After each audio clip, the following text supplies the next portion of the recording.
प्रणमामि दयानन्दं मदाचार्यवरं परम्।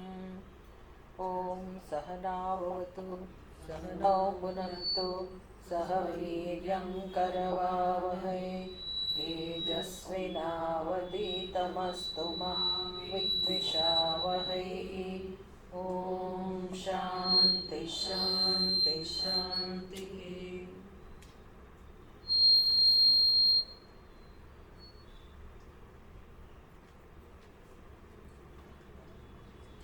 ॐ सदाशिवसमारम्भाम् शङ्कराचार्यमध्यमाम् अस्मदाचार्यपर्यन्ताम् वन्दे गुरुपरम्पराम्।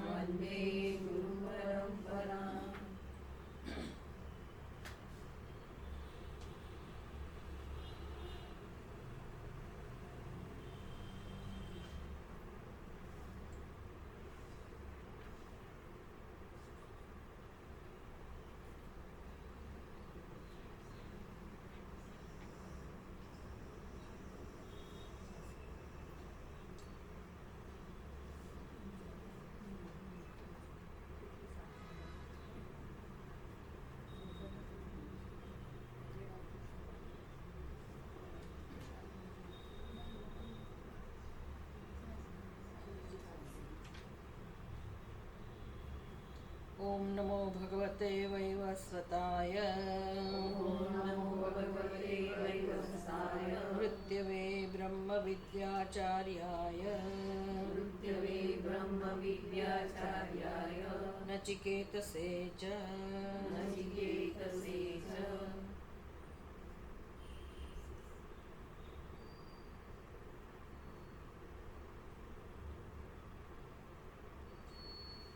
कठोपनिषद पहलो अध्याय त्रीजी वल्ली 13मो मंत्र।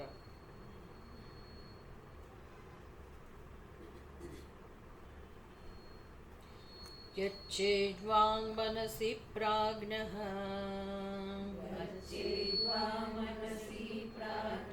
तद्यच्चेत् ज्ञान आत्मनि ज्ञानमात्मनि महति यच्चेत् तद्यच्चेत् शान्त आत्मनि।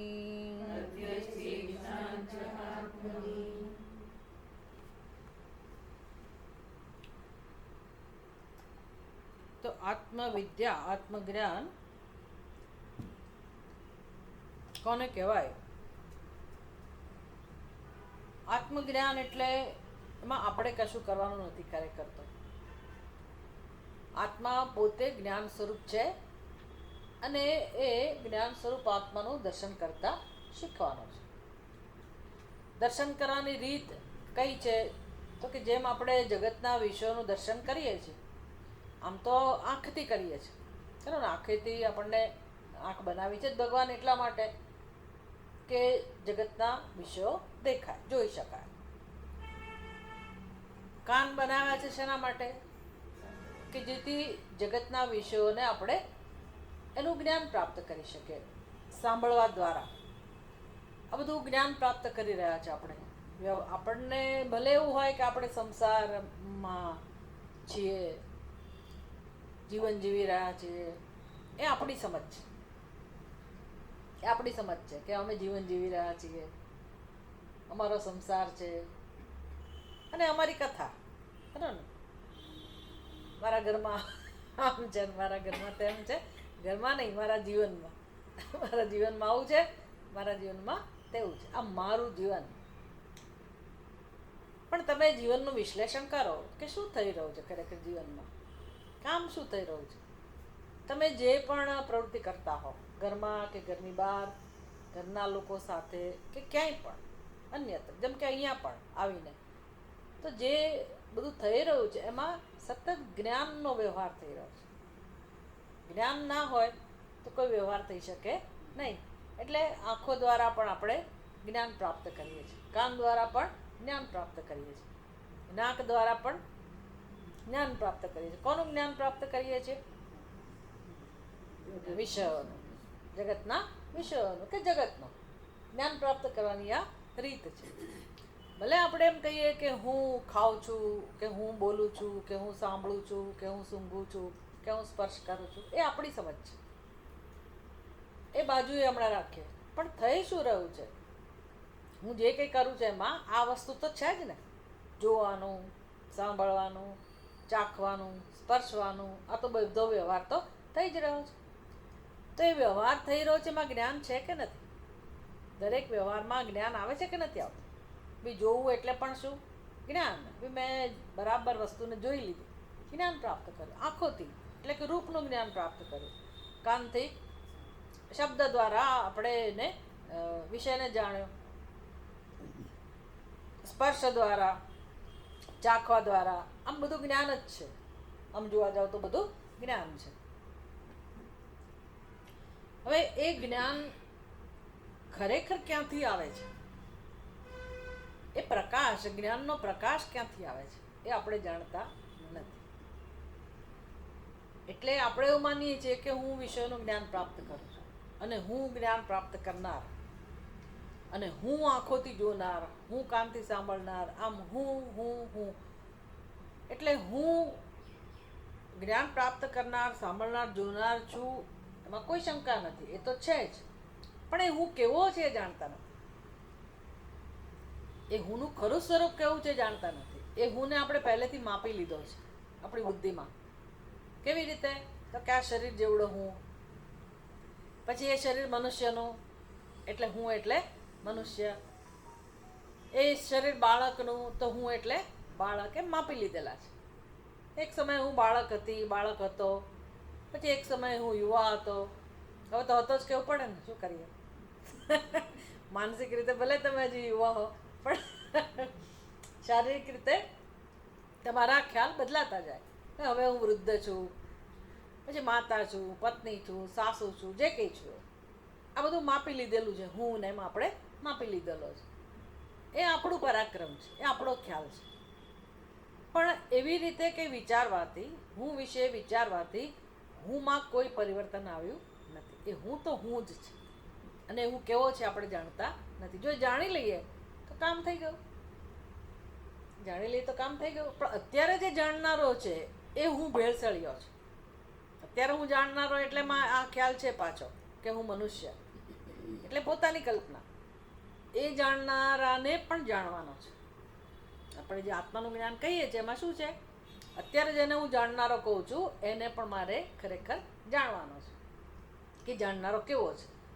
તો મારી અંદર જે જાણનારો છે, તમારી અંદર જાણનારો છે, ક્યાંય પણ જેટલા પણ જાણનારા છે એ ખરા અર્થમાં તમે જાણો તો કેટલા જાણનારા થાય ખબર છે? એક જ. Very good. તમે વેદાંત આવડવા માંડ્યું ખરું. એ જાણનારા કેટલા સાબિત થાય?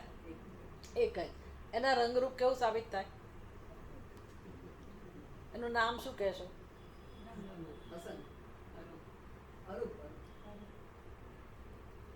એનું કોઈ નામ આપી શકાય? જરૂર નથી. આપવો હોય તો આપો, જે આપવો એ આપો. બધા નામ કોના છે? છેવટે તો એના જ છે. પણ આપણે નામ ના આપીએ તો એનો અનુભવ થાય. કેવી રીતે અનુભવ થાય?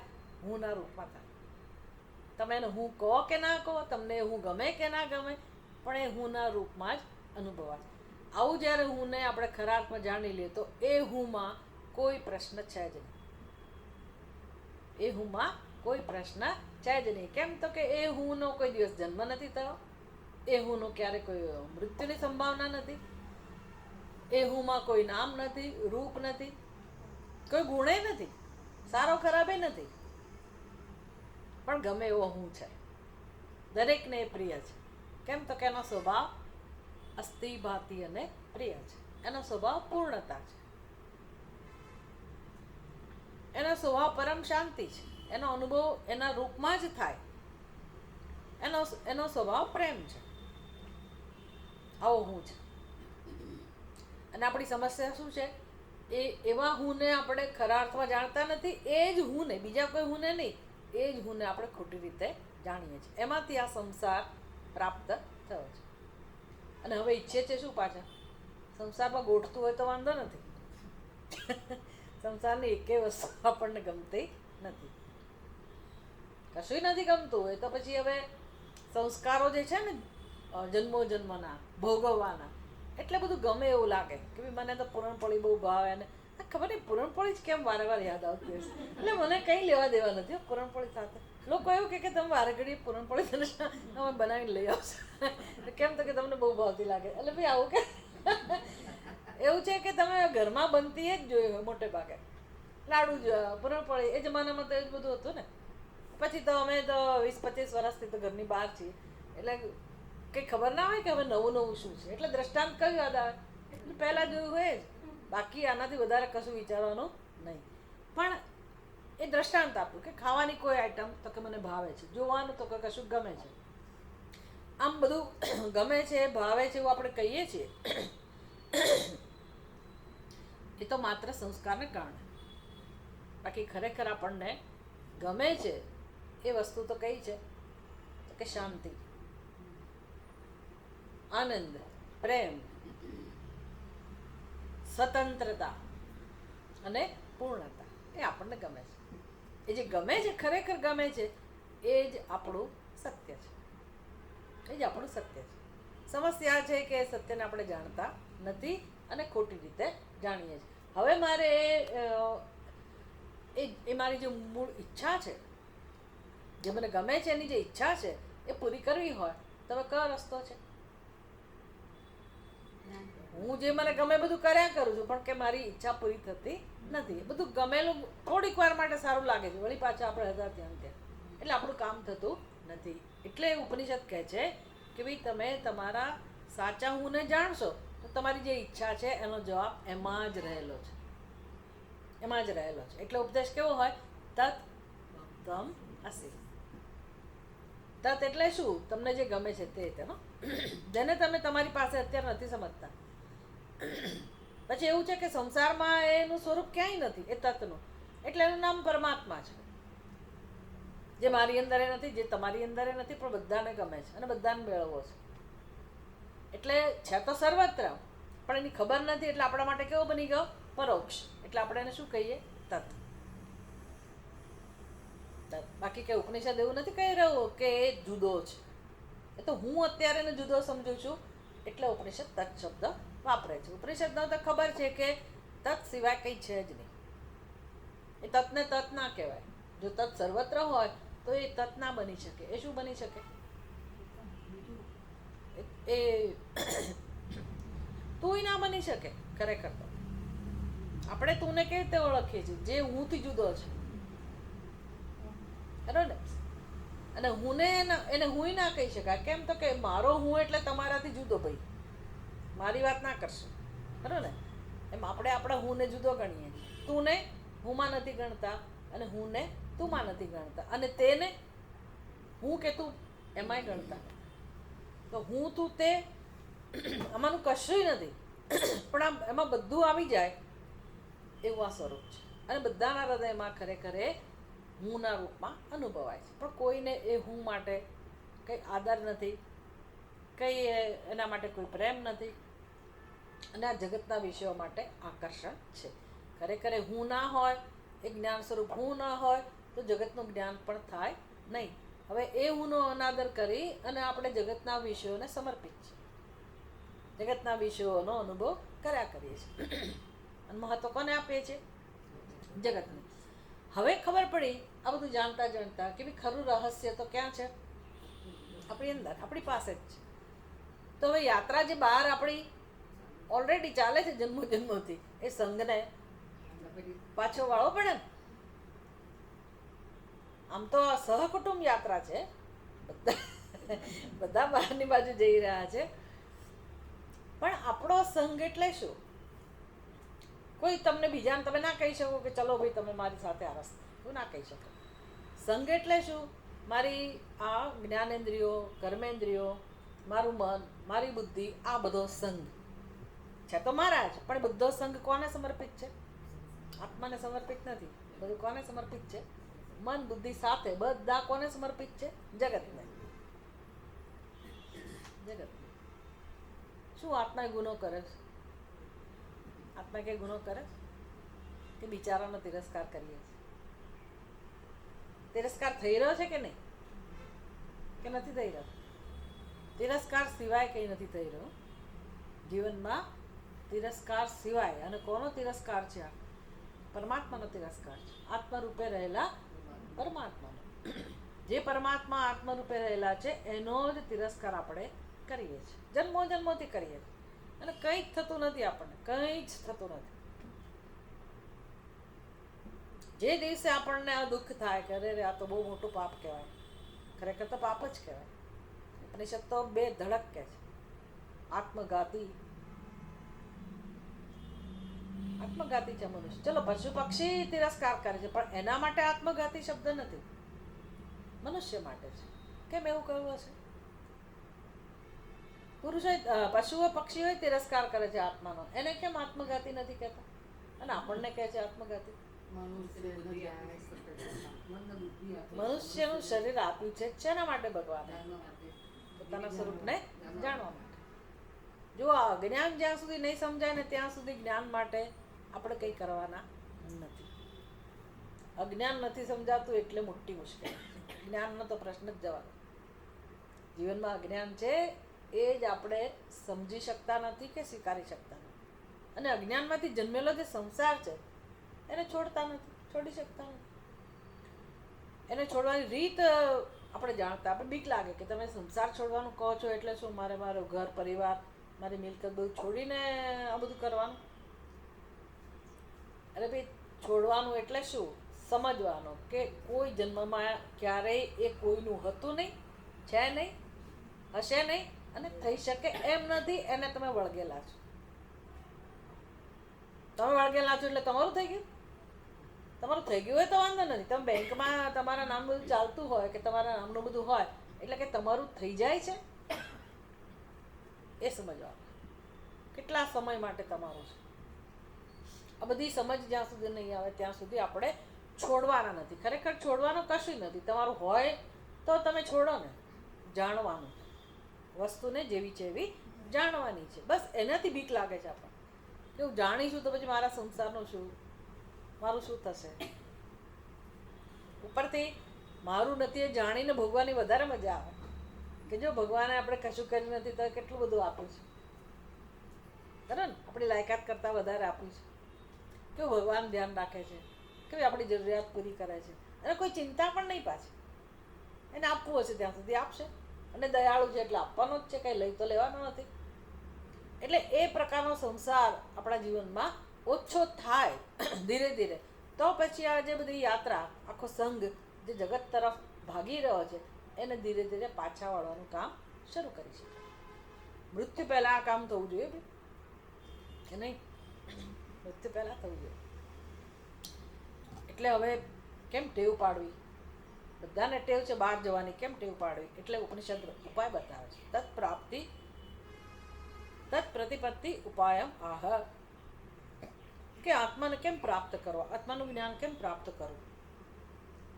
હવે શું કામ પ્રાપ્ત કરવું એ તો યાદ રાખવાનું. હો પાછું શું કામ આત્માનું જ્ઞાન પ્રાપ્ત કરવાનું? ભાઈ, જીવનમાં કંઈક જાણવું તો જોઈએ. જેમ મારે આત્માને જાણવું જોઈએ એટલા માટે પાછળથી એ જવાબ આપવાનો.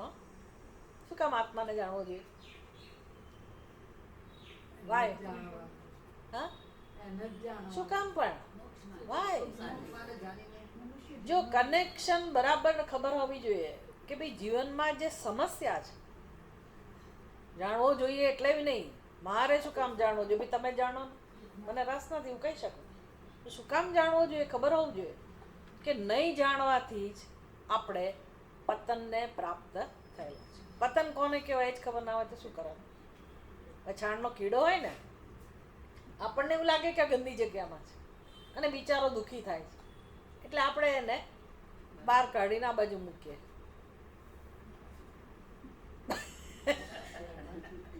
ભાઈ એને કંઈ એવું નથી કે મને બહાર નીકળવું છે. એને ક્યાં ગમે? એમાં જ ગમે.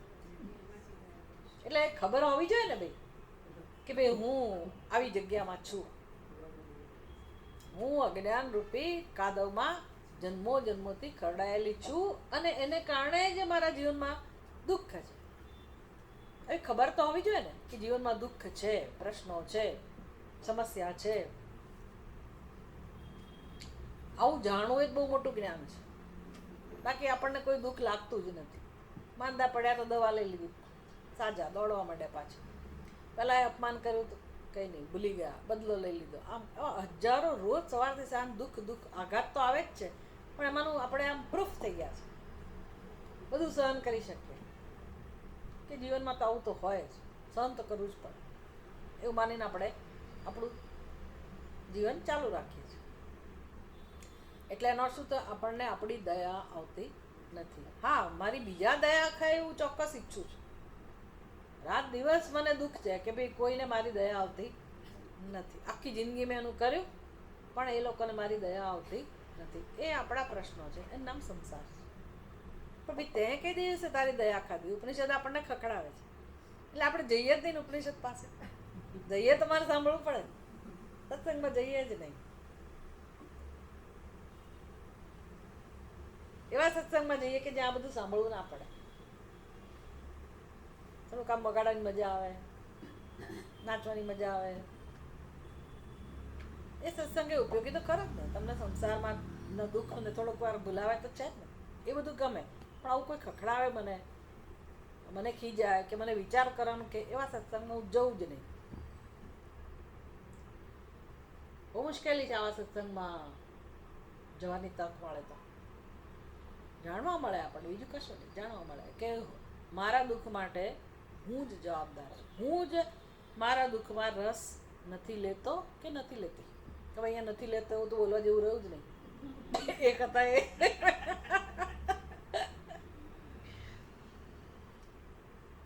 મોટા ભાગના સત્સંગમાં અમે જોયું છે. મોટા ભાગના સત્સંગમાં, આપણા નહીં.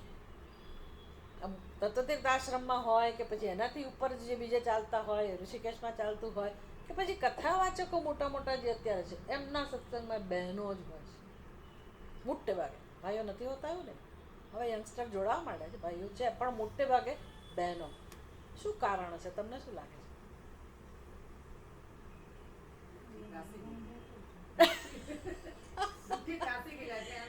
ત્રાસી ગયેલા છે, દુઃખી છે. વાત તો સાચી છે, પણ તોય શું, ઘણા ત્રાસેલા છે, ભાઈઓ ત્રાસેલા છે. એ લોકો શું કરે? દારૂ પીવે છે, નશો કરે. મુખ્ય કારણ મને તો એવું લાગે છે એ ભાઈઓનો, હા ના, અહંકાર તો હોય, બધામાં હોય, પણ એમણે સેવા કરી હોય, કંઈક એમણે સમર્પણ કર્યું હોય. સમર્પણ કરવું એ બહેનોનો સ્વભાવ હોય. જતું કરવું, ભોગ આપવો, બીજાની સેવા કરવી, આ બધી ક્વોલિટી છે. એનો ઉપયોગ કર્યો હોય, બધાએ કર્યો હોય એવું જરૂર નથી, પણ જે આવે છે સત્સંગમાં એ તો મને લાગે જ છે કે એણે કર્યું જ હોવું જોઈએ. અને વેદાંત સમજવું એટલે શું? વેદાંત તમને ખબર નથી કઈ કક્ષાની વસ્તુ છે. Highest order, tallest order. તો આપણે આવા કોઈના ઘરમાં જઈને કરતા હોય ને 5-10 જણા વચ્ચે, એટલે લોકોને એમ થાય ઠીક, હવે આ તો એનું કે બહુ મહત્વ ના આપે. પણ આ વસ્તુ જે છે બ્રહ્મ વિદ્યા, એ એની તોલે કશું ના આપે. એટલી ઊંચાઈનો સત્સંગ છે. અને બહેનો કેમ એમાં ચાંચ ડૂબાડી શકતી હશે? બહેનોને કેમ એમાં રસ પડતો હશે? એક જ કારણ, ઈશ્વરની કૃપા એમણે પ્રાપ્ત કરેલી છે. કઈ રીતે? કશું કે એમણે ક્યાંક ઘરમાં તો ખરું જ ખરું, એ સિવાય પણ એણે કંઈક એવું જીવન જીવેલું છે કે જેથી એનું ચિત્ત શુદ્ધ થયેલું હોય છે. બહુ મોટી કૃપા છે અને પ્રત્યક્ષ જોવા મળે છે જગતમાં. એ બહેનો જ બધા. ઇવન ફોરેનની જે શિબિરો આવતી હોય છે, અમારા ગુરુભાઈઓ કે ગુરુ બહેનો જે ફોરેનથી લોકોને લઈ આવતા હોય શિબિરમાં, ત્યાંય બહેનો જ વધારે હોય. પણ એનું કારણ આપણે જાણવું જોઈએ ને. રસ, કારણ કે બધાનું સ્વરૂપ તો એક જ છે. બધાનું સ્વરૂપ એ જ છે. એ લોકોને રસ નથી એમના જીવનમાં. જેમના જીવનમાં સેવા છે, ચિત્ત શુદ્ધિ થયેલી છે, એ લોકો આનો લાભ લે છે. નથી લેતા એવું નહીં, ભાઈઓ પણ લાભ લે છે. ઉપરથી આ તો તમને કહી શકાય કે બુદ્ધિના સ્તરની વસ્તુ છે, તો ભાઈઓને વધારે સ્પર્શવી જોઈએ. અમારે ગમે ચલાવે છે ને ગીતાના ક્લાસ, એમાં 18 જેન્ટ્સ છે ને 2 જ લેડીઝ છે. બધા આઈટી કક્ષાના જ છે. ક્યાં? એટલાન્ટા. પણ એ તો જેન્ટ્સ ઘણા એટલે 18 છે, બેનો બે જ છે. સારું કહેવાય, ચેન્જ ફોર એ ચેન્જ. આનંદ થાય એ વાત છે. પણ ખરેખર આ બુદ્ધિને સ્પર્શ એવી વસ્તુ છે, એટલે ભાઈઓ જલ્દીથી સમજી શકે, પણ દે આર નોટ અવેલેબલ. ચલો, જે હોય તે ઈશ્વરની યોજના છે, આપણે કંઈ કરી ના શકીએ. હવે આપણે સમજી રહ્યા છીએ કે ભાઈ આ શ્લોકમાં આપણને શું સમજાવે છે, કે કેવી રીતે હવે આત્માની તરફ જોવું. એટલે આપણે પહેલાં સમજ્યા કે ભાઈ આત્માનું જ્ઞાન શું કામ, શું કામ તમે કહો છો એટલે મારે આત્માનું જ્ઞાન પ્રાપ્ત કરું, ઉપનિષદ કહે છે એટલે મારે આત્માના જ્ઞાનમાં રસ લેવાનો, શું કામ?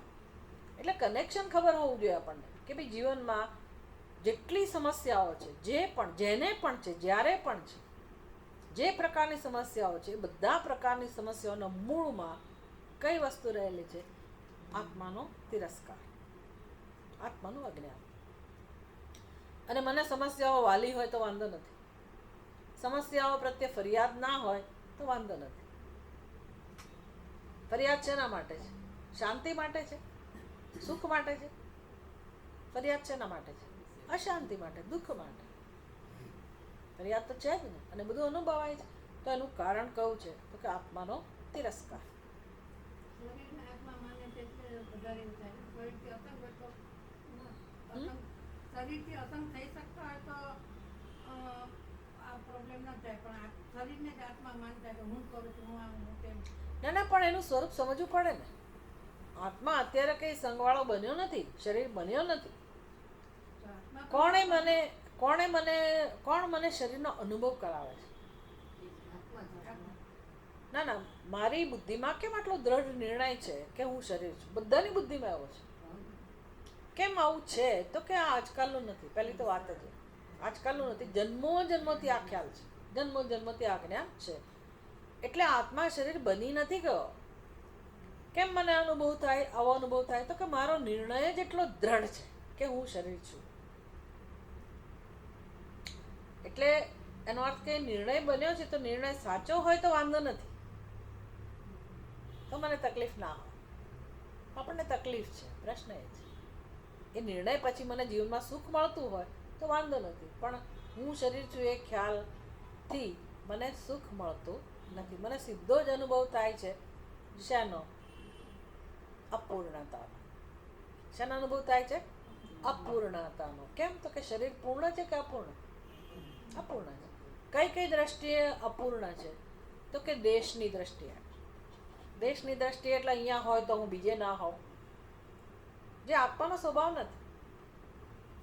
શરીર અહીંયા છે, પણ મને અનુભવ મને કેમ એવો થાય? તો કે શરીરને હું કહું છું.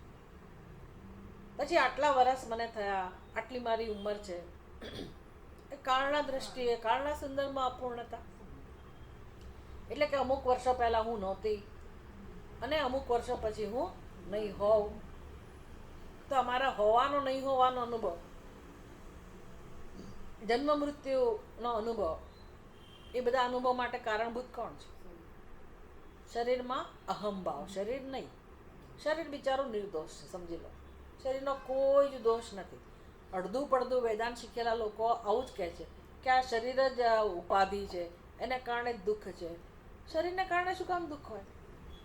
શરીર જડ છે, એ તો બિચારું બોલતું નથી. શરીરને કોઈ ભૂલ નથી. શરીર ક્યાં કહે છે કે તમે મને હું કહો? આપણે રહી ગયા છીએ, અને કોઈ કહ્યું નથી તોય માની લીધું છે. બસ આ માની લેવું. માન્યતા કોઈ દિવસ સત્ય હોય? માન્યતા હોય. અચ્છા, માન્યતા દૂર થઈ શકે કે ના થાય? માન્યતા દૂર થઈ શકે કે ના થાય? તો પહેલાં મને ખબર પડે કે મારો ખ્યાલ છે કે હું શરીર છું, એ સત્ય નથી, એ માન્યતા છે. અને માન્યતામાંથી દુઃખ જન્મેલું છે, તો એ દુઃખ સત્ય હોય?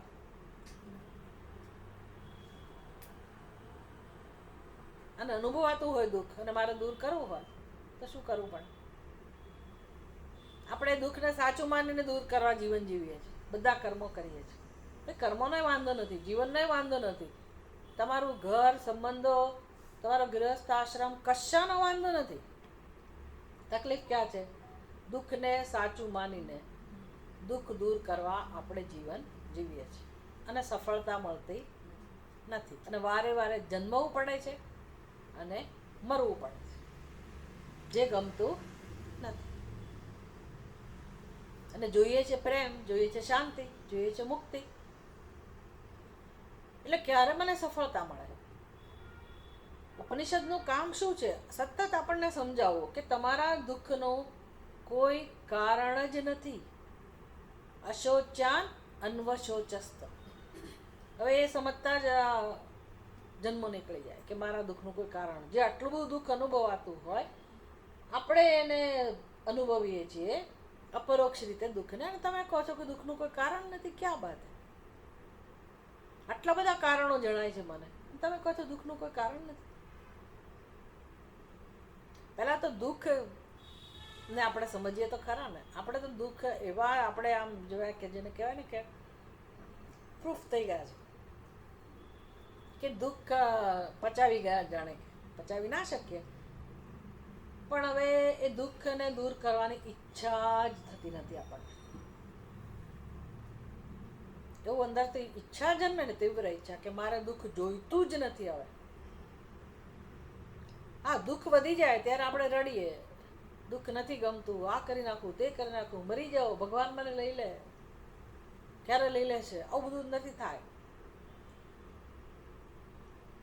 પણ મારે દુઃખ સહન કરવું જ નથી અને દુઃખમાંથી મુક્ત થવું છે, આવી ઈચ્છા જન્મતી નથી.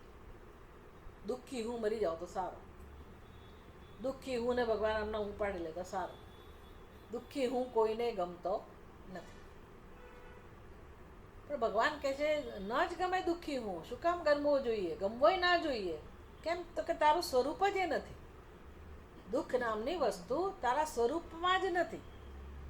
તો કે દુઃખનો અનુભવ કેમ છે મને? માન્યતામાંથી જન્મેલા છે. અન્નમ જ્ઞાન, માન્યતામાંથી જન્મે. એને અધ્યાસ કહો, અધ્યારોપ કહો, ઘણા શબ્દો છે, તમને જે શબ્દો સમજાય તે. પણ જીવનમાં અધ્યાસ છે, અધ્યારોપ છે, માન્યતા છે, એ સિવાય કશું નથી. આખો સંસાર શેના પર ચણાયેલો છે? આખી સંસારની ઇમારત શેના પર ચણાયેલી છે? માન્યતા ઉપર. અને તકલીફ શું છે? બધાની બુદ્ધિમાં છે, બધાની બુદ્ધિમાં. એટલે બધું કેવું લાગે છે? બરાબર છે, કશું ક્યાંય ભૂલ થતી એવું લાગતું નથી. ઉપનિષદ અથવા તો આવા સત્સંગમાં ખાસ કામ કયું થાય તો કે આપણી ભૂલ ક્યાં છે એના તરફ ધ્યાન દોરવામાં આવે. કેવી ભૂલ બધાની છે, સર્વત્ર અજ્ઞાન છે, નૈસર્ગિકોયમ લોક વ્યવહાર. ક્યાંય સાંભળ્યું છે આ શબ્દો?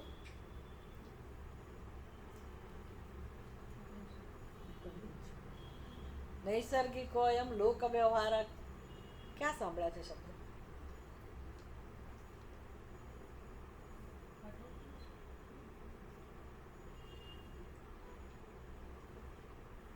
ઘરે જઈને જોજો, બ્રહ્મસૂત્રની શરૂઆત ક્યાંથી થાય છે? બ્રહ્મસૂત્રની શરૂઆત ક્યાંથી થાય છે? અધ્યાસ ભાષ્ય.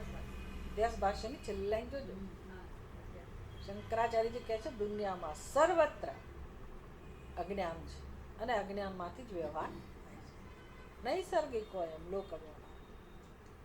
એટલે પશુ પક્ષીની બુદ્ધિમાં અધ્યારોપ જ છે, સર્વત્ર અધ્યારોપ જ છે. એ બિચારા સમજી શકે એવું નથી કે અધ્યારોપ નામની વસ્તુ છે. આપણે સમજી શકીએ એમ છીએ જો સમજવા તૈયાર થઈએ તો. એ તો બહુ મોટી આડી વસ્તુ છે. કશું કરવાનું નથી. હું શરીર છું, હું શરીર છું એટલે હવે શરીરથી મારે છૂટા પડવાનું નથી. કંઈ સમજ પડી? એ તો શક્ય જ નથી શરીરથી છૂટા પડીએ. આત્મા છૂટો જ છે, આત્માને કશું સ્પર્શી શકે એમ જ નથી. તમે આ બધું કહો છો એ બરાબર, પણ આખરે આત્માને જ શરીરનું તો આલંબન લેવું જ પડે છે. અને જે કંઈ દુઃખ થાય ભલે શરીરને આપણે જળતું, શરીરને દુઃખ થાય છે ને આત્માને ખાવું જ જોઈએ. હું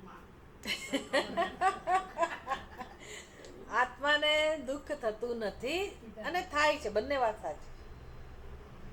જો આત્માને દુઃખ થતું હોય, આત્મા દુઃખી હોય તો 24 કલાક આત્મા કેવો હોવો જોઈએ? દુઃખી. તમે સૂઈ જાઓ ત્યારે આત્મા છે કે નથી? છે કે નથી? તો પછી કેવો હોવો જોઈએ? સૂઈ જાઓ ત્યારે કેવો હોવો જોઈએ? દુઃખી જ હોવો જોઈએ ને. તો તમે ઊંઘમાં શાનો અનુભવ કરો છો, સુખનો કે દુઃખનો? તો પછી એ કેવો આત્મા હશે, સુખી કે દુઃખી? સુખી અને દુઃખી અને. હા, સુખી એ નહીં દુઃખી એ નહીં, પણ આનંદ સ્વરૂપ કહો, બીજો શબ્દ વાપરો. એનો અર્થ કે આત્માને દુઃખ કે સુખ કશું સ્પર્શતું નથી. તો ક્યારે સ્પર્શે છે? જાગ્યા પછી કેમ આવે છે? હું જોડી દઉં છું મારી બુદ્ધિમાં. આત્મા તો અત્યારે આનંદ સ્વરૂપ જ છે. મેં જબરજસ્તી આત્મા પર અધ્યારોપ કર્યો કે ના, તું આ શરીર છે, તું આ જ્ઞાનેન્દ્રિયો છે, તું આ મન છે, તું આ બુદ્ધિ છે. એમ હું આત્માને હું કહું છું, આ શરીર જેવડો કહું છું. પછી બધું આવે ને, પછી તો બધું આવે જ ને. પછી મારો રંગ કેવો, શેના પરથી નક્કી થાય? આ તમારી પુત્રવધૂનું નામ શું? અલકાબેનનો રંગ એ તમારો રંગ બની જાય? તમારો રંગ તમારો જ રહે ને. તમે જેને હું કહો એમ કેમ, અને એનો રંગ શું હોય?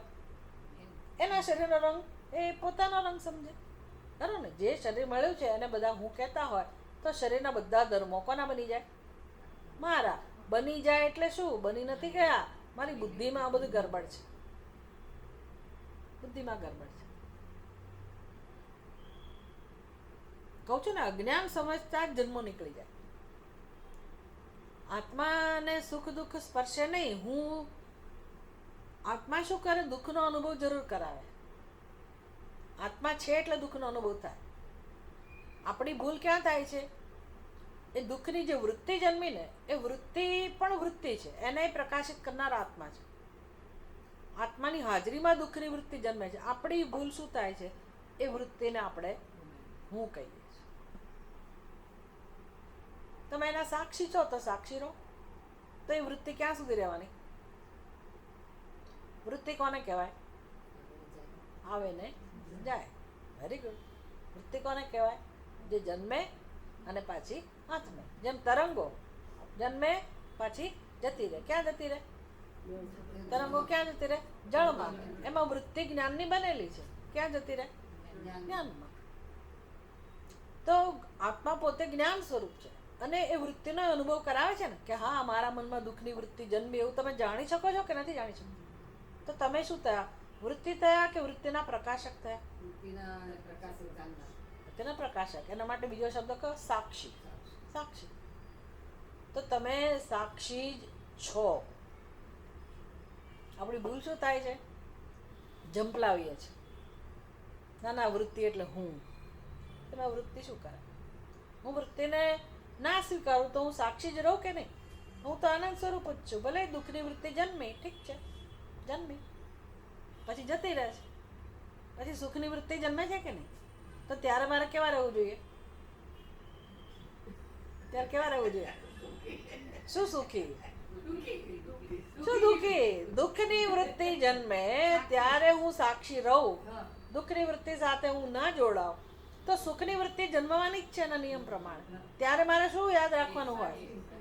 મારો સ્વભાવ શું છે? મારું સ્વરૂપ કેવું હોય? સાક્ષી. તો મારે સાક્ષી રહેવું જોઈએ કે નહીં? ના ના, ત્યાં તો અમે હા હા હા, ત્યાં તો દાંડિયા રાસ ચાલુ, ખરું ને? આમ ત્યાં નાચવા કૂદવાનું ચાલુ અને દુઃખ આવે ત્યારે રડવાનું. તો ભગવાન કે પછી તમે ઉછળો, ત્યારે ઉછળો ને ત્યારે ઉછળતા હો, તો પછી પડવાનું આવે ત્યારે તમે પડો.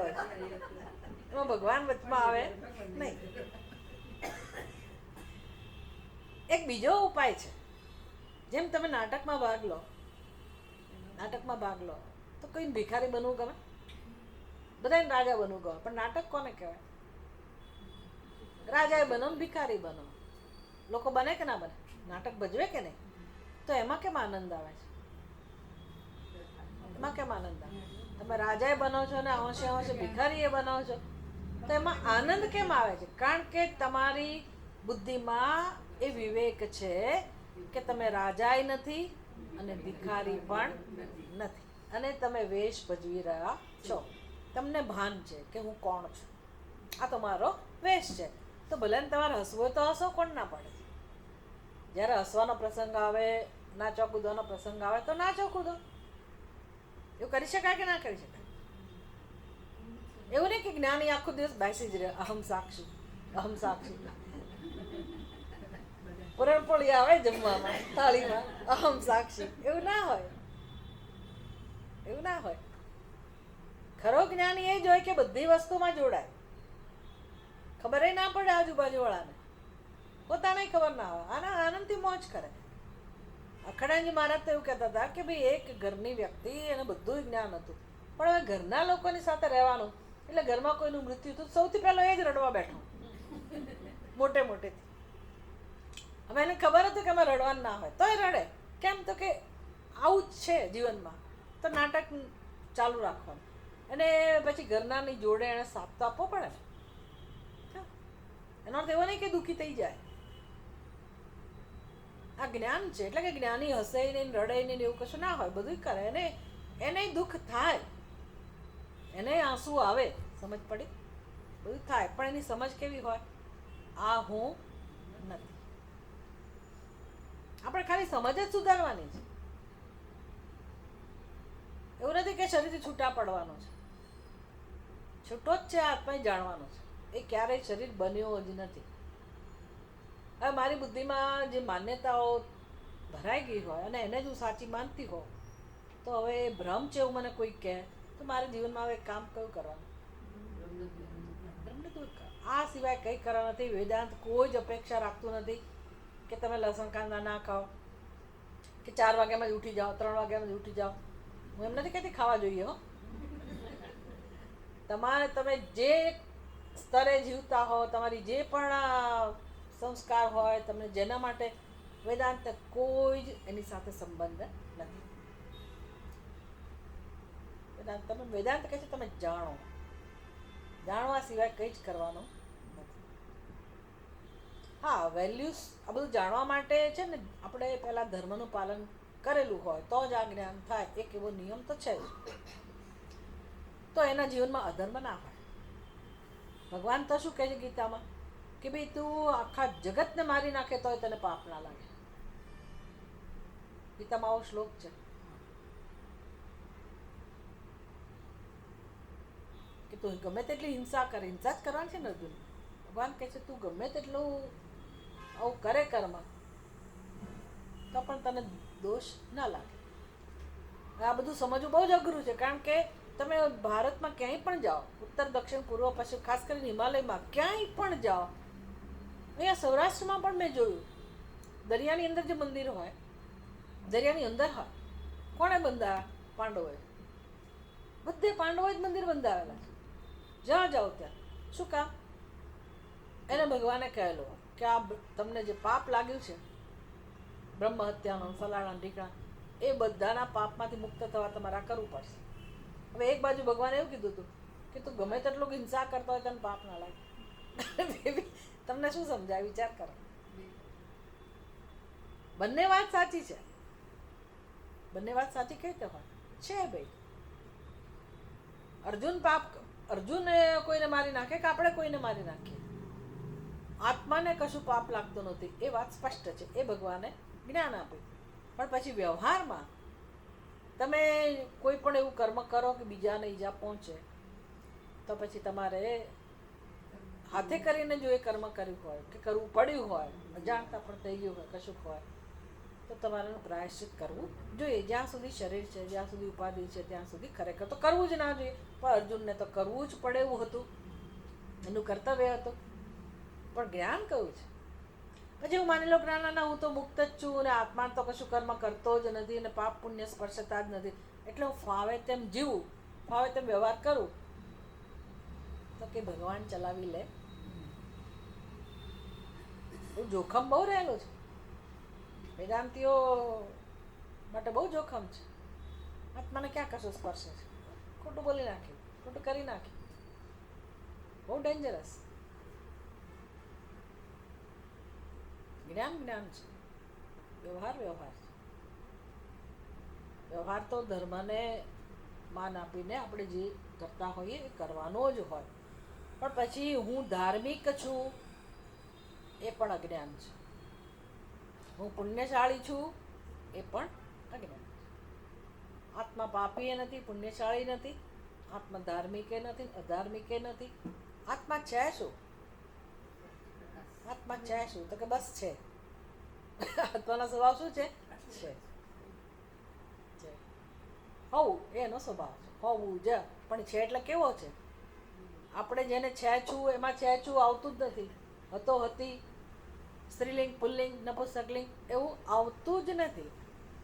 આત્મા માત્ર અસ્તિત્વ સ્વરૂપ છે, બધાનું અધિષ્ઠાન છે, આખા જગતનું અધિષ્ઠાન છે. અને એ પરમાત્માનું પણ મૂળ સ્વરૂપ છે અને આપણું પણ મૂળ સ્વરૂપ છે. એટલે આપણે એવું માનીએ છીએ કે આપણે છીએ અને પરમાત્મા છીએ, પણ સત્ય કહું છે જે છે તે પરમાત્મા છે. એટલે હવે આપણો સમાવેશ આપણે ક્ષમા કરવો પડે. ના ના, હું કેવી રીતે બ્રહ્મ હો? હવે એ તારો પ્રશ્ન છે. તું કેમ બ્રહ્મ હોય? ભાઈ તું છે કે નહીં એ પહેલા જો. તું તો બ્રહ્મ ના જ હોય, એકે લક્ષણ નથી આપણા બ્રહ્મ હોવાનું. આપણી અંદર શું, આપણી કરતા તો કીડી વધારે ચાલાક છે કે બીજા બધા પશુ પક્ષી વધારે ચાલાક છે. આપણે કેવી રીતે બ્રહ્મ હોઈ શકીએ? એટલે આપણે એટલે જે આપણો ખ્યાલ છે એની વાત છે. મારો ખ્યાલ છે તરંગ એમ કે હું સમુદ્ર કેવી રીતે હોઈ શકું? ના જ હોઈ શકે ને. તરંગ તો આટલી કે મસ્તી છે, સમુદ્ર ક્યાં? તરંગ સમુદ્ર કેવી રીતે હોય? પણ એવો તરંગને ઉપદેશ નથી કે તું સમુદ્ર છે, એવો ઉપદેશ નથી. તારું અસ્તિત્વ છે સમુદ્રથી ભિન્ન? તરંગને પૂછો કે તારું અસ્તિત્વ સમુદ્રથી ભિન્ન છે? તારું અસ્તિત્વ એટલે શું? કોના ખોળામાં તું ઉછળકૂદ કરે છે? તારું અસ્તિત્વ ક્યાં છે? તારા કણકણમાં કોનું અસ્તિત્વ છે? સમજ પડે ને? તો ખરેખર ત્યાં છે કોણ? આટલી બધી તરંગો છે, મોજાઓ છે, કેટલી બધી વસ્તુઓ, પણ ખરેખર ત્યાં કોણ છે? હવે આમ તો એવું કાંઈક સમુદ્ર નથી. ત્યાં કોણ છે? જળ. એટલે તરંગને એવું કહી શકાય ને કે તું સમુદ્ર છે? એવું ના કહેવાય. સમુદ્રને કહી શકાય ને, જળના દ્રષ્ટિબિંદુથી સમુદ્રને કહી શકાય ને કે તું શેની બનેલી છે? જેનો સમુદ્ર બનેલો છે એની તું બનેલી. એમ આપણે શેના બનેલા છે? એટલે આ હુંના ખ્યાલને જ આપણે સંબોધવાનો છે. હુંનો ખ્યાલ જે સ્વતંત્ર હું, એ ખ્યાલ માત્ર આપણી કલ્પના છે, એવો હું છે જ નહીં.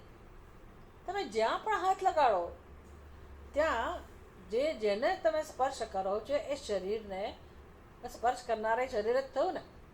એ શરીરમાં સર્વત્ર કોનું સર્જન છે? તમે એમ કહો ચામડી છે, પણ ચામડી શેની બનેલી છે? ચામડી શેની બનેલી? નખ શેના બનેલા છે? વાળ? તમે જે પણ જેને પણ હું કહો છો એમાંની કોઈ પણ વસ્તુ લો તો એ શેની બનેલી છે? તમે બનાવ્યું છે? તમે બનાવ્યું છે? કશું તમે બનાવ્યું છે આમાંથી?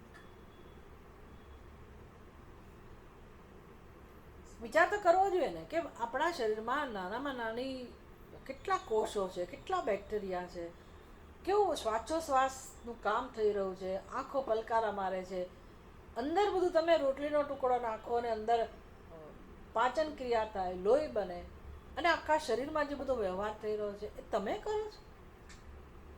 તમે કરો? શું છે જેને તમે હું કહો છો? એ છે શું? તમે શરીરનું અપમાન કર્યા કરો, પણ એ શરીરનું અપમાન કરવાનો તમને ક્યાં અધિકાર છે? એ શરીરનું સ્વરૂપ સમજો તોય શું છે? ઈશ્વરનું સર્જન માનવું જ પડે ને. એ સર્જન એટલે સાક્ષાત કોનું સર્જન? ઈશ્વરનું સર્જન. ઈશ્વરનું સર્જન કહો કે ઈશ્વર કહો, શું ફેર છે? ઈશ્વર જ છે ને. જગતની કઈ વસ્તુનું સર્જન તમે કર્યું છે? જળ, માટી, અગ્નિ, વાયુ, શાનું સર્જન? આવું ચિંતન કરવામાં શું જોર આવે? કઈ તકલીફ થાય કે જતું રહે આપણું? જાણવું જ હોય તો પછી આવું ના જાણીએ આપણે કે વાત તો સાચી છે. હવે આવું જાણવાથી મને અનુભવ કોનો થાય? પૂર્ણતાનો, ઈશ્વરનો. ઈશ્વર સૃષ્ટિ તો સમજાય ને કે મારી બુદ્ધિમાં જે મારા ખ્યાલ છે એવી તો કોઈ વસ્તુ જ નથી. હું ને મારું, હું ને મારું. તો હવે શરીરને જાણી લીધું, બીજું કોણ રહ્યું અંદર? શરીર એના ક્રમ પ્રમાણે અસ્થિ જાયતે વર્ધતે વિપરિણમતે અપક્ષીયતે અને નશ્યતે. એક એનો ક્રમ છે, પ્રમાણે ચાલે છે. બીજું કોણ છે અંદર? શરીરની અંદર બીજું કોણ છે? શરીરને જોનારો, જે આ બધું સાંભળી રહ્યો છે, જે વિચારી રહ્યો છે, એ કોણ? એ શરીરથી ભિન્ન જ સાબિત થયો ને. શરીરથી ભિન્ન સાબિત થયો, એને તમે જુદો કરી શકો? તમારાથી જુદો મેં એને જોયો એવું કહી શકો? તો એ છે કોણ? શરીર તો નથી જ, નક્કી થઈ ગયું, પણ એ છે, જે અનુભવાય છે જે છે. ખરું ને? એનો સ્વરૂપ કેવું હોય હોવું, જેને તમે એવું નક્કી જ ના કરી શકો કે હું એનો અનુભવ નથી કરવા માંગતી, કે મને ક્યારેક એનો અનુભવ નથી થતો, એવું કંઈ જ ના શકાય. એટલે હંમેશા અનુભવાય જ છે. એને કહે અસ્થિ, સત. અનુભવાય છે એટલે જ્ઞાન પણ છે ને, એનું જ્ઞાન પણ છે, એટલે ચિત્ત. તો બુદ્ધિને પ્રકાશિત કરવાનું કામ કરે છે. બુદ્ધિ મને એનું સ્વરૂપ નથી જણાવતી, એ જ્ઞાન સ્વરૂપ છે, એટલે બુદ્ધિનો અનુભવ થાય છે અને આપણે વિચારી શકીએ છીએ. તો આ કોની વાત છે? બુદ્ધિની વાત નથી. બુદ્ધિ દ્વારા વિચાર કરી રહ્યો છે ચૈતન્ય સ્વરૂપ સચ્ચિત. અને હવે ત્રીજું શું રહ્યું? આનંદ. તો એનો સ્વભાવ જ આનંદ છે. ને તમારે હવે આંખો બંધ કરીને હું આનંદ સ્વરૂપ છું એવું વિચારવાની જરૂર છે? તો છે જાઓ, ખાલી જાણવાનું જ છે. જાણવાની જ પ્રક્રિયા છે.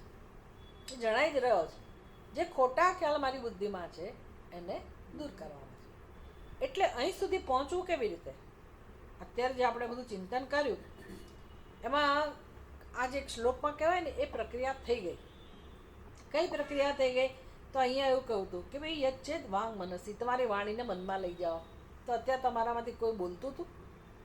તમે ખાલી પ્રશ્ન પૂછ્યા હોય કે મનમાં જે બડબડાટ કરતા હોય તો મને ખબર નથી, પણ બાકી તમારી વાણીને કોઈ બળ મળતું નહોતું. ખરું કે તમારી વાણી એકાગ્ર થઈ ગઈ હતી. શેમાં? વાણી એટલે શું? વાણીની શક્તિ. ખરું ને? વાણી દ્વારા જે તમારો પુરુષાર્થ હતો એ બધો પુરુષાર્થ શેમાં સમાઈ ગયો હતો? મનમાં. કઈ રીતે? તમારું મન એક વિષય તરફ હતું. ખરું ને? એ વિષયનું જ્ઞાન પ્રાપ્ત કરવાનું કામ કોણ કરતું હતું? બુદ્ધિ. એટલે તમારું સમગ્ર વ્યક્તિત્વ, હાથ પગ તો અહીંયા છે જ, બેઠેલા જ છો, એટલે એની વાત નથી કરતા અહીંયા. વાંગ મનસી એટલે વાણી એટલે તમારી કર્મેન્દ્રિયો, એને તમે મનમાં લઈ જાઓ. તો એ તો ઓલરેડી તમે કર્યું. મનને ક્યાં લઈ જાઓ? જ્ઞાન આત્મની, જ્ઞાન એટલે બુદ્ધિ, જ્ઞાને આત્મની બુદ્ધિમાં, તો બુદ્ધિમાં જ હતું ને તમારું સમગ્ર વ્યક્તિત્વ. હવે બુદ્ધિ દ્વારા તમે જ્ઞાન કોનું પ્રાપ્ત કર્યું? સાક્ષીનો, આત્માનો. તો બસ એ જ પ્રક્રિયા કઈ? મહતી નિયચ્છે તચ્છાંત આત્મની. તો આ સમષ્ટિ મન, સમષ્ટિ બુદ્ધિ, એનું અધિષ્ઠાન એટલે અસ્થિ ભાતિ પ્રિય સ્વરૂપ આત્મા, સચ્ચિદાનંદ સ્વરૂપ આત્મા. આપણે ભાષ્ય જોવાનું છે. ખરો ને? ભાષ્ય જોવાનું છે. શ્લોકની ચર્ચા થઈ ગઈ, ભાષ્યની ચર્ચા થઈ જ ગઈ. તો આપણને એમ થાય કે નાના ભાષ્ય જોયું, રહી નથી ગયું. યચ્છેદ નિયચ્છેદ ઉપસંહરેત પ્રાજ્ઞઃ વિવેકી. ભાઈ કોના માટે આ ઉપદેશ છે? વિવેકી. વિવેકી, પ્રાજ્ઞઃ ડાયો માણસ, વિચારશીલ, વિવેકી. બીજા બધાને આપણે કહી શકીએ નહીં. એટલે વિવેકી એણે શું કરવું જોઈએ? તો કે ઉપસંહરેત. ઉપસંહરેત એટલે ઉપસંહાર કરવો. કોનો? વિષયનો ઉપસંહાર નહીં. આવી રીતે તમે ઘર છોડીને આવ્યા, સત્સંગ માટે આવ્યા, તો ઉપસંહારનું પહેલું ચરણ. બીજું ચરણ શું? અહીંયા આવીને તમે સ્થાન લીધું. પછી શું? તો કે હવે વાતચીતો બંધ કરી.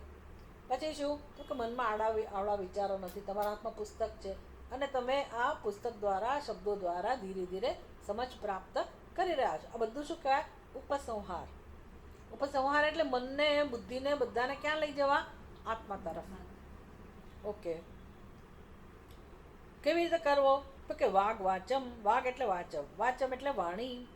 વાગત્ર ઉપલક્ષણાર્થ સર્વેશામ ઇન્દ્રિયાણામ. સર્વેશામ ઇન્દ્રિયામ, બધી ઇન્દ્રિયોનું ઉપલક્ષણ એટલે વાણી. બોલવાનું બંધ કરો એટલે શું? બેસી પણ જાઓ, હવે પણ આવી જાય. ચાલવાનું બંધ કરો, હાથ પગ ઊંચા નાચા કરવાનું બંધ. બધી વાણીઓનો ઉપદેશ અપાઈ ગયો ને. એટલે આવી જે બધી કર્મેન્દ્રિયોનો ઉપદેશ અપાઈ ગયો. તો આ વાણીને તમે લઈ જાઓ. ક્યાં લઈ જાઓ? મનસી, મનમાં. મનસી ઇતિ છાંદસમ દૈર્ઘ્યમ. એ તો તમને વ્યાકરણની ખબર જ નથી એટલે અહીંયા ભૂલ છે એવી ખબર ના પડે. પણ જેને ખબર હોય ને પ્રશ્ન તો આગળ વધે નહીં. કેમ કેમ કેમ આવું મનસી દીર્ઘ કેમ થયું? તો કે બે છાંદસ પ્રયોગ છે, ઋષિમુનિઓ કરી શકે. તચ્ચ મનઃ યચ્ચે જ્ઞાને પ્રકાશ સ્વરૂપે બુદ્ધો આત્મની. હવે મનને ક્યાં લઈ જવાનું છે? મનને વાળવાનું છે. ક્યાં વાળવાનું છે? પેલા જગતના વિષયોમાંથી મનને કઈ તરફ વાળવાનું છે? બુદ્ધિમાં. કે ભાઈ અત્યારે તમે વિચારો, વિચારી લો, સમજી લો.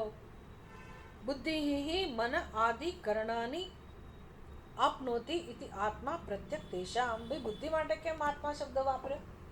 બધી કચકચ હોય ને આપણને. સીધું મનને આત્મામાં લઈ જાઓ એટલે આપણને પ્રશ્ન થાય, ભાઈ મન સીધું આત્મામાં ક્યાં? બુદ્ધિનું શું? તો કે બુદ્ધિ એટલે જ આત્મા. બુદ્ધિને કેમ આત્મા કહ્યું? મન આદિ કરણાની આપનોતી. હવે બુદ્ધિ જો સર્વત્ર વ્યક્તિત્વમાં વ્યાપ્ત ના હોય તો મન કામ કરી શકે નહીં, ઇન્દ્રિયો કામ કરી શકે નહીં. એટલે બુદ્ધિ જે કંઈ કામ કરે એમાં બુદ્ધિ લાગેલી જ હોય આપણી, હોય કે નહીં? ભલે બીજે લાગેલી હોય. ઘણી વાર આપણે કચરો વાળતા હોય તો વિચારતા હોય બીજું, રોટલી એમ થતી હોય, બુદ્ધિ બીજે હોય. પણ બુદ્ધિ હોય તો ખરી જ. એ એક ખૂણામાં બુદ્ધિ જોતી તો હોય જ કે ભાઈ રોટલી ગોળ વળાય છે કે નહીં, બળી ગઈ કે નહીં. હાથે કોઈ પણ વ્યવહારમાં બુદ્ધિ તો હોય. તો બુદ્ધિ સર્વત્ર રહેલી છે. તો સર્વત્ર જે રહેલું એનામાં આત્મા. એનામાં આત્મા એટલે બુદ્ધિને માટે કયો શબ્દ વાપર્યો? આત્મા. આત્માનો અર્થ પણ આવો જ થાય. ઓકે. જ્ઞાનમ બુદ્ધિમ આત્મની મહતી પ્રથમ જે નિયત છે. હવે બુદ્ધિને ક્યાં લઈ જવાનું તમે કહો છો? તો પ્રથમ વિકાર જ્ઞાનમ બુદ્ધિમ જ્ઞાનમ અર્થાત બુદ્ધિમ આત્મની. બુદ્ધિને આત્મામાં લઈ જાઓ. આત્મામાં એટલે ક્યાં? મહતી એટલે શું? પ્રથમ જે. બધા સાતમી વખતે એક વચન છે. મહતી, પ્રથમ જે, બધા વિશેષણો છે કે જે મહાન છે એમાં લઈ જાઓ બુદ્ધિને. પછી જે પ્રથમ જ એટલે શું? અનુજ એવો શબ્દ સાંભળો તમે? અનુજ હોય છે ને ઘણા નામ. અનુજ, અનુજા. અનુજા એટલે શું? પાછળથી જન્મેલો. અનુજા એટલે પછીથી જન્મેલો. અનુજા એટલે પછીથી જન્મેલી સ્ત્રીલિંગ. એમ અહીંયા પ્રથમ જ છે તો શું અર્થ થાય એનો? પહેલા જન્મેલો. તો પહેલા જન્મ કોનો થતો હશે? સૌથી પહેલો જન્મ એટલે શું ખબર છે? સૃષ્ટિની ઉત્પત્તિ જ્યારે થઈ હોય તો સૌથી પહેલો જન્મ થાય ને એ કોણ? બ્રહ્માંડ, હિરણ્યગર્ભ. એની ઉત્પત્તિ સૂક્ષ્મ અવ્યક્ત હિરણ્યગર્ભ. એટલે હવે આપણી બુદ્ધિ, આપણને એમ લાગે છે કે આપણી બુદ્ધિ છે, પણ જેમ કહું કે ભાઈ સમગ્ર ઉપાધિમાં, સમગ્ર વ્યક્તિત્વમાં કોઈ વસ્તુ એવી નથી કે જે મેં બનાવી. તો પછી મારી બુદ્ધિમાં જે સ્ફુરણ થાય છે એ પણ શું હોવું જોઈએ? સમષ્ટિ જ હોવું જોઈએ ને. એ સમષ્ટિ જે સ્ફુરણ છે હુંના રૂપમાં, એને હિરણ્યગર્ભ કહેવાય, એને મહાન કહેવાય. તો ત્યાં તમે લઈ જાઓ. એટલે હવે તમે કોની સાથે જોડાઈ ગયા? પડી ને કોની સાથે જોડાયા? બ્રહ્મ સાથે, પરમાત્મા સાથે. સારું કે ખરાબ? શું કેટલો સમય લાગે? કેટલો પ્રયત્ન કરવો પડે? કેટલો પ્રયત્ન કરવો પડે? કશું પ્રયત્ન ના કરવો પડે. શું છોડવું પડે? કશું છોડવું ના પડે. માત્ર મારે મારા વિચારોને એ દિશામાં લઈ જવા પડે. ભાઈ હું આ શરીર છું, હું આમ, હું તેમ. આખો દિવસ આ હું જ આપણું સંચાલન કરે છે ને. કયો હું સંચાલન કરે છે? જેનું કોઈ અસ્તિત્વ છે જ નહીં.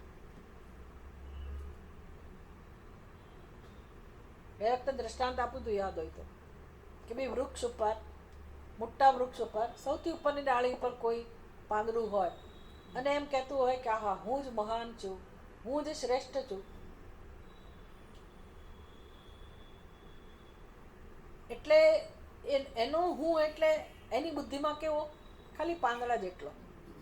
પણ એનું સત્ય એટલે શું? એનું સત્ય એટલે શું? વૃક્ષ. એમ મારો ને તમારો હું પાંદડાની જગ્યાએ સમજ પડે ને, પાંદડાની જગ્યાએ ભલે આ શરીરમાં હું હોય પણ શરીર પણ પાંદડું પણ શેની સાથે જોડાયેલું છે? શરીરથી ભિન્ન છે? અરે પાંદડું વૃક્ષથી ભિન્ન છે, મૂળથી ભિન્ન છે. આખું અસ્તિત્વ એક જ છે ને. એમ આખું બ્રહ્માંડ ઉર્ધ્વ મૂલમ અધઃ શાખા, વૃક્ષની ઉપમા આપી ભગવાને. તો મારો હું એટલે ખરેખર આખા બ્રહ્માંડ સાથે જોડાયેલો હું, જોડાયેલો જ છે. એ જાણવાનું છે, જોડવાનો નથી. જોડાયેલો જ છે કે નહીં? પણ પેલું પાંદડું માને જ નહીં. અને હું કંઈક છું. તો હવે એ તારો ભ્રમ છે, તું દૂર કર તો તને શાંતિ મળશે. કશાથી ભિન્ન છે જ નહીં. એમ આખા બ્રહ્માંડથી મારો હું ભિન્ન નથી. હવે આવું જ્ઞાન કોને મજા પડે? એમાં કે મજા છે કે મારી કોઈ વિશેષતા જ નથી એવું જાણો કે મજા છે? મજા છે એમાં હોય ભાઈ, હું બધા કરતાં કંઈક શ્રેષ્ઠ છું, એમાં મજા હોય ને. એમાં મજા ના હોય. બીજા જોઈએ, મારી જાતને મારે શ્રેષ્ઠ સિદ્ધ કરવા માટે બીજાને રાખવા પડે, સરખામણી કરવા. અને એ હું બીજા કરતાં ચડિયાતી છું એવું કહું તો બીજા હોય ને પાછા મારા કરતાં ચડિયાતી, ત્યારે મારી શું દશા થાય? પણ એમનામ સંસાર આવો જ છે માત્ર. લઘુતા ગ્રંથિ અને ગુરુતા ગ્રંથિ. એમાં સત્ય કંઈ નથી પાછું. કોઈ કોઈનાથી ચડિયાતું નથી કે કોઈ કોઈનાથી ઉતરતું નથી. તમે કશાથી છૂટા પડી શકો એમ જ નથી, છૂટા પડેલાય નથી. બધું જોડાયેલું જ છે આખી સમષ્ટિમાં. એટલા માટે ધર્મ જાણવાની જરૂર છે, એટલા માટે નિસ્વાર્થતા, એટલા માટે કર્મયોગનો ઉપદેશ કે હું કંઈ પણ કરું તો જવાનું છે ક્યાં? સમષ્ટિમાં. અને એનું ફળ કોને મળશે? મને મળશે કે નહીં મળે? કારણ કે હું સમષ્ટિનો ભાગ છું. અને હું ખોટું કરું તોય મારે સહન કરવાનું, અને સારું કરું તો મને ફળ મળે. તો બેમાંથી શું સારું? તમે તમારું એકલાનું કલ્યાણ કરી જ ના શકો. તમારા એકલાના દુઃખ કેમ છે જીવનમાં, જગતમાં? કારણ કે બધા પોતાનું કરવા લાગેલા છે. ગમે તે બીજાનું જે થવું હોય ત્યાં હું આગળ વધું એવું બનતું નથી. કોઈ એકલો આગળ વધી જ ના શકે. વિચાર કરજો, તમે એકલો મોટો બંગલો બાંધીને રહો અને આજુબાજુ બધા ગરીબ લોકો રહેતા હોય, તમે સુખેથી રહી શકો? સતત બીક હોય, કાં તો દુઃખ હોય કે અરે એ લોકોની પાસે કંઈ નથી, ને કાં તો બીક હોય એ મારું લઈ જશે તો. આવું છે. પ્રથમ જે નિયત છે, તો તમે આવા સમષ્ટિ અહંકારમાં તમારા અહંકારને લઈ જાઓ. પ્રથમ જવત સ્વચ્છ સ્વભાવકમ આત્મન વિજ્ઞાનમ આપાદયેત ઇત્યર્થઃ.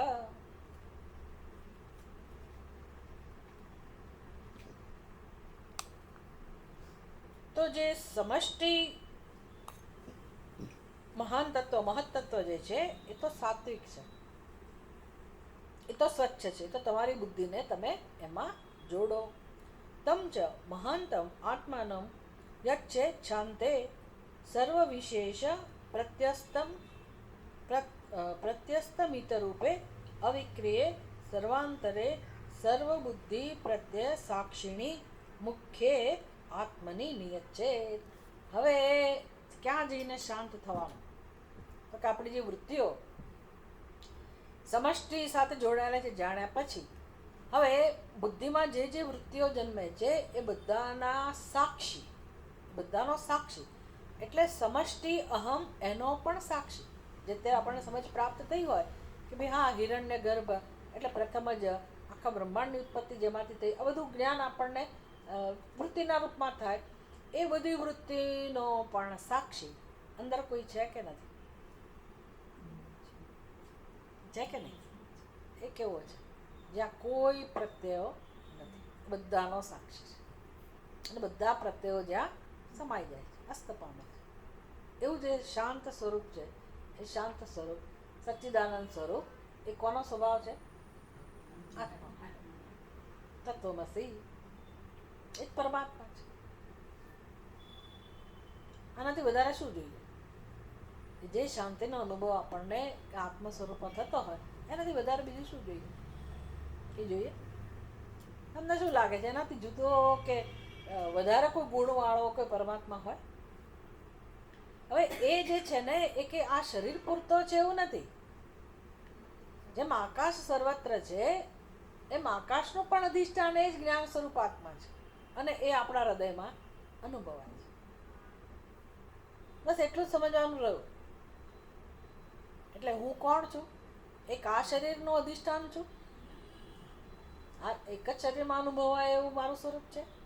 જ્યાં પણ જેને હું અનુભવાય છે એક બધાનો હું એટલે મારો હું. હવે કોણ તમારાથી ભિન્ન? તમને કોના માટે રાગ, કોના માટે દ્વેષ? ખરું કે આ અઘરું છે. આ તો ખાલી અત્યારે આપણને બહુ સરળ લાગે આ ક્ષણે પણ એક આપણને રહસ્ય તો ખબર પડી ને કે આવું કંઈક છે, આવું છે કરો. એટલે હવે હું મારા જીવનનો ઉપયોગ શેના માટે કરું?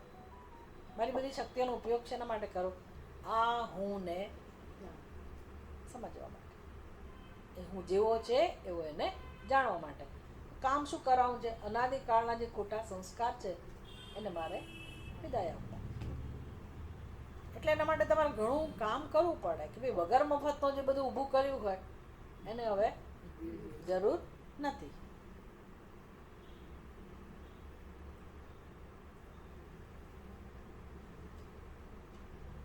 દ્રષ્ટાંત મને એવા યાદ આવે છે ને પણ આપવા જેવા નથી. ઘણા લોકોને એમ જ ના ના હું આ કરી નાખું તે કરી નાખું, બેસે જ નહીં. ભગવાન પછી એક એવું એવું કંઈક કરે ને કે પથારીમાં ડૉક્ટરે કીધું છે 3 મહિના સુધી ઊભા નથી થવા.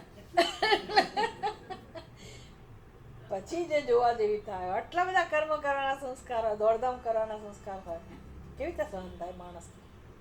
ત્યારે જોવા જેવી હોય.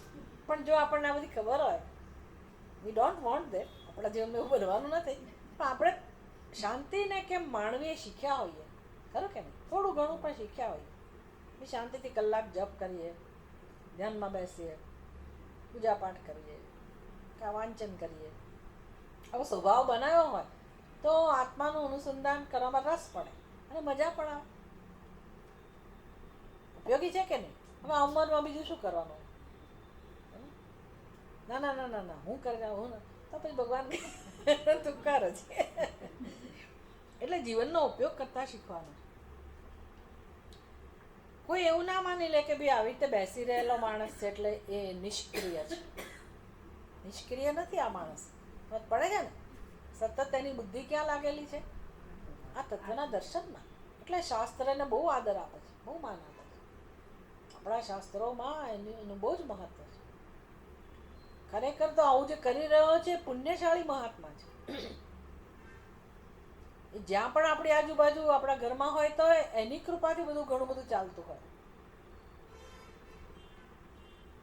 બહુ મોટું પુણ્ય છે એને. એટલા માટે તો એ કામ કરવા માટે જે માણસ પોતાનું જીવન વાપરે છે, ગમે તે ઉંમરનો હોય, નાનપણથી પણ એને કામ શરૂ કર્યું હોય, સ્ત્રી હોય કે પુરુષ હોય, ભગવાન કહે છે યોગક્ષેમમ વહામ્ય, હું એનું ધ્યાન રાખીશ. આપણે શું કહે? ચાલતો થા, આવું તગડા જેવો છે ને માગવા નીકળે છે. બધા એવા ના હોય. આપણું કામ છે આપવું હોય તો આપી દેવાનું, પણ આવું તો ના જ કહો કોઈ. અંદરથી એ લોકો શું કરી રહ્યા છે ખબર નથી. એવમ પુરુષ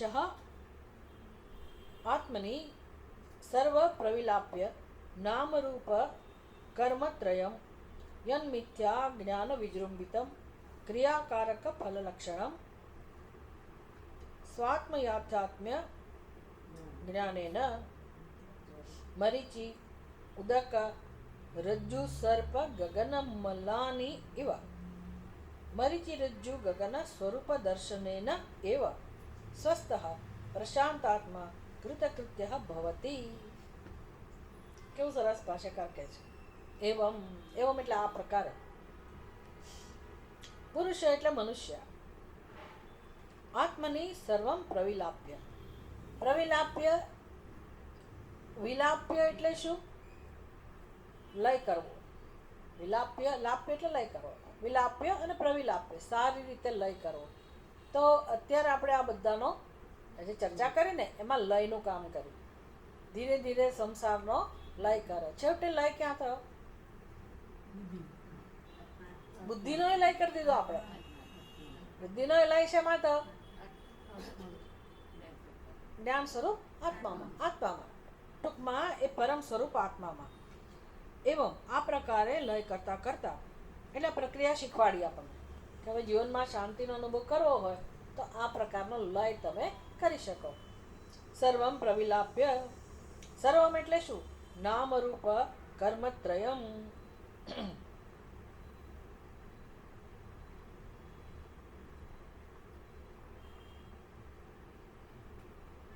નામ રૂપ અને કર્મ આ ત્રણને કોનો કોનો લય કરવાનો છે? નામનો, રૂપનો અને કર્મનો. એટલે આખો આપણો સંસાર આવી ગયો. બધું જ આવી ગયું ને. આ બધાનો લય કર્યો. યન મિથ્યા જ્ઞાન વિજૃંભિતમ. હવે આ બધું નામ રૂપ કર્મ એ બધું કેવું હતું? મિથ્યા જ્ઞાન વિજૃંભિતમ. એ પહેલા જ કહું કે આપણો સંસારની ઇમારત શેમાંથી જન્મેલી છે? માન્યતામાંથી. હવે આખું જગત આ રીતે જીવી રહ્યું છે તો આપણે કંઈ આખા જગતમાં કશો ફેરફાર કરવા ના જઈ શકીએ.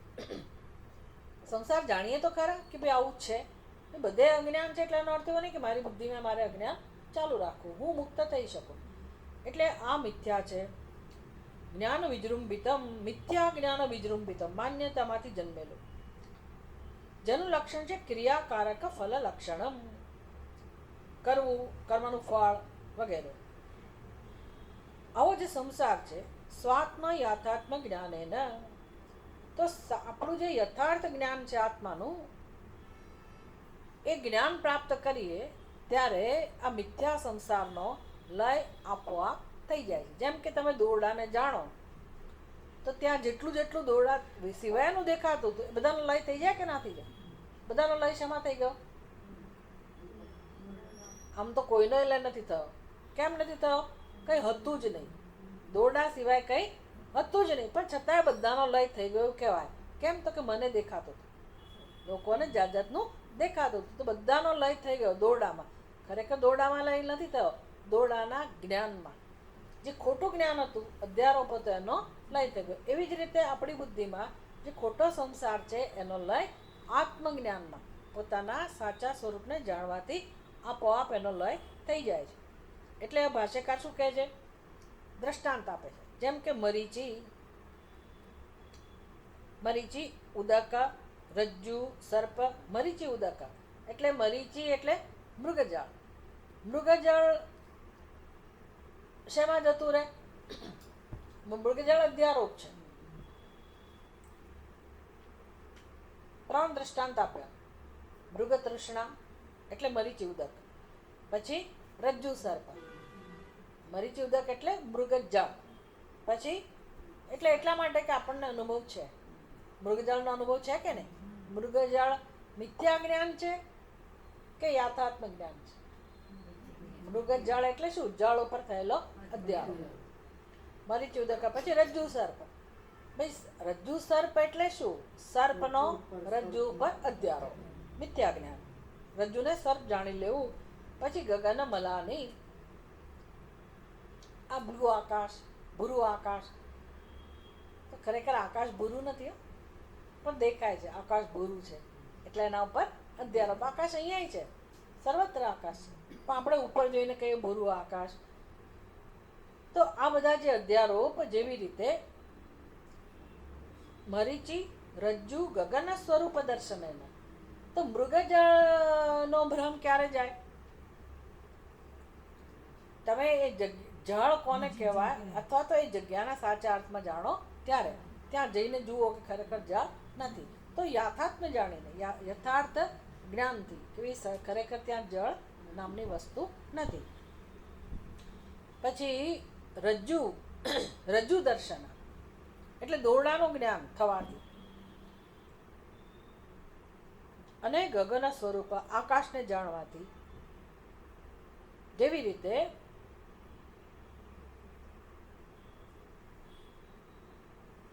મૃગજળ અને સર્પ અને ભૂરું આકાશ એ બધાનો અધ્યારો જતો રહે છે. ક્યારે જાય છે? ખાલી યાદ રાખવાનું, ક્યારે જાય? મિથ્યા જ્ઞાન ક્યારે જાય?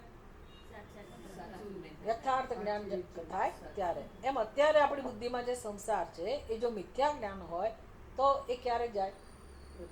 ક્યારે જાય? મારા સાચા સ્વરૂપને જાણો ત્યારે. એને કહેવાય લય કરવો. આવી રીતે દર્શન કરવાથી જ મિથ્યા જ્ઞાન જશે. સ્વસ્થ પ્રશાંતાત્મા કૃતકૃત્ય ભવતી. આવું જો કરીએ તો પછી મનુષ્ય પોતાના સ્વસ્થ એટલે આપણે શરીરને સ્વસ્થ કહીએ છીએ. શરીરને સ્વસ્થ કહીએ, સ્વસ્થ હોય એ ખરું ને ના પણ હોય તો એ સ્વસ્થતાની વાત નથી, આત્માની સ્વસ્થતા. સ્વસ્થનો અર્થ શું થાય? સ્વમાં સ્થિત. સ્વ એટલે હુંમાં, પોતાના સ્વરૂપમાં સ્થિત. એટલે મનુષ્ય જ્યારે પોતાના સ્વરૂપમાં સ્થિત થાય ત્યારે પ્રશાંતાત્મા, ત્યારે આપણું ચિત્ત, આત્મા એટલે ચિત્ત, આપણે કેવા બની જઈએ? હવે આપણા ચિત્તમાં પરમ શાંતિનો અનુભવ થાય. જ્યારે આપણે આપણા સ્વરૂપમાં સ્થિત થઈએ ત્યારે શાંતિનો અનુભવ થાય, અને ત્યારે જ ખરેખર કૃતકૃત્યતાનો અનુભવ થાય. કૃતકૃત્યતા એટલે શું? હવે કશું કરવાનું રહેતું નથી જીવનમાં. હવે મારે કંઈ કરવાનું રહેતું નથી. પોતાના સ્વરૂપને જાણી લઈએ પછી કશું કરવાનું રહેતું નથી. બાકી તો આ બધું સમજવાનું, જોવાનું, મજા કરવાની, બાકી કંઈ કરવાનું રહેતું નથી. તો પછી ભલે ને ભગવાને જે વ્યવસ્થામાં મૂક્યા છે, જે શક્તિઓ આપેલી છે, આપણે કામ કર્યા કરીએ. આપવાનું જ રહ્યું ને, પછી કંઈ લેવાનું રહ્યું? આપતા તો હતા જ, પણ દુઃખ કેમ હતું? દુઃખ કેમ હતું? લેવાની ગણતરી હતી. હવે લેવાની ગણતરી રહી નહીં. કેમ ના રહી? મળી ગયું, શાંતિ મળી ગઈ, સંતોષ મળી ગયો, પ્રશાંત આત્મા. હવે આપવાનું જ બાકી રહ્યું ને. આપી જ રહ્યા હતા, આપી જ રહ્યા, આપનારાય નથી આપણે, આપણા દ્વારા બધું થઈ રહ્યું છે. આવી વ્યવસ્થા છે.